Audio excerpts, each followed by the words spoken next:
That was the missing ingredient, was wealth. And wealth is power. If you don't own any assets and resources, you don't have any wealth. Consequently, when you put 100% of everything of value in a society in the hands of the dominant white group, blacks haven't got a snowball's chance. They can't make it. It's impossible. It is academically impossible and theoretically impossible right now for black folks to continue to exist without reparation. They got nothing. You don't own and control anything. Black Americans have been systematically, socially engineered into the lowest level of a real-life monopoly game. You do not own and control a sufficient amount of anything to be competitive in America. You're going down.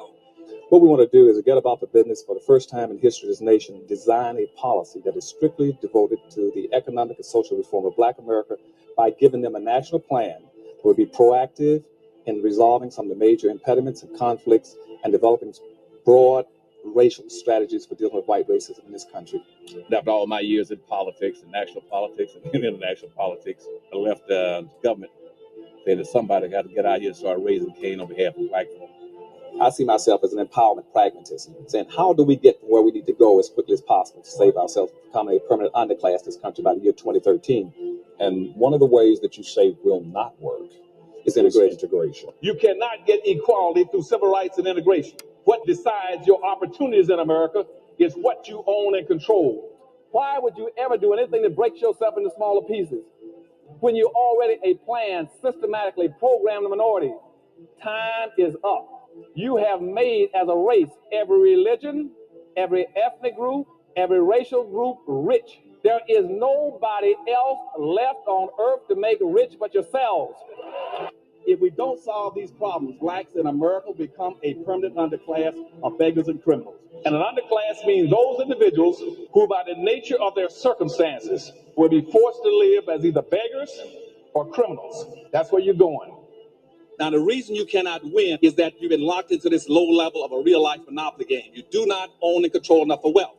See, in 1860, when you were 98% slaves, you had an ownership of 0.5% of this nation's wealth in 1860 on the eve of the Civil War. And here you are 140 years after slavery when you're supposedly 100% free and you still only have 0.5% of this nation's wealth. You cannot compete.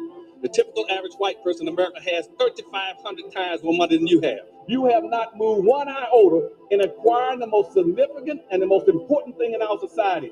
It is not civil rights. It is not integration that's going to give you equality and equal opportunity. Racism has nothing to do with attitudes, with prejudice, and with bias. Racism is a competitive group contest between people for resources and for superiority. And racism is a race without a finish line. Doesn't have anything to do with voting. That's an intellectual masturbation process. Not one president, not one candidate for public office ever get up and say, here's what I'm going to do for black folk. Consequently, nobody's ever stood up and say, here's what black folk are going to get. You're talking about the candidates. The first thing these black folks should be asking is not what candidate you're going to vote for. Who cares? What you should be asking is, what are you going to get? If you didn't get the damn thing, why are you voting? Well, no black gave up his life to vote. He might have had his life taken from him, but he didn't give it up. It's not like I vote for anything, anybody, any candidate, any political party, unless they commit and tell me specifically and solely what you're going to do for black folk. But the two things that are hurting us, we don't have any resources. The second thing you don't have is they stole your social cohesiveness. You either play as a team or you lose by default. That's why you all can't get ahead. You all play as individuals. And you listen to these black activists on the streets saying, we're not a monolithic people. He's wrong. Wealth and power follows the numbers. You haven't got a lot of blacks with you, pooling your money, pooling your votes, pooling your interests, pooling your labor. There are other people that pick you clean and cherry pick you. You as black folk are not guests in America. You are not guests on this earth. You walk on sacred ground paid for by the blood, sweat, and tears and suffering and sacrificing of millions of black people. You are special people. Nobody's been mistreated, maltreated like you are. Black folk were the economic engines that drove the development of this nation. Well, you're the first original people on earth. You're the first people in this country. You're the only people denied the right to own property, denied to have the fruits of your labor. The only person denied the right to have an education, denied the right to be married and have children, or to be able to have weapons, tools, and lands and animals. Well, you're the only people that's fought in every war this country's ever been in.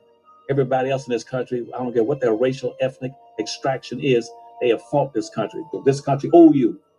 They owe you. And that's what I want you to start demanding from them. But I love you all, and And please forgive me for having such love for black folk. Claude, thank you, and I love you.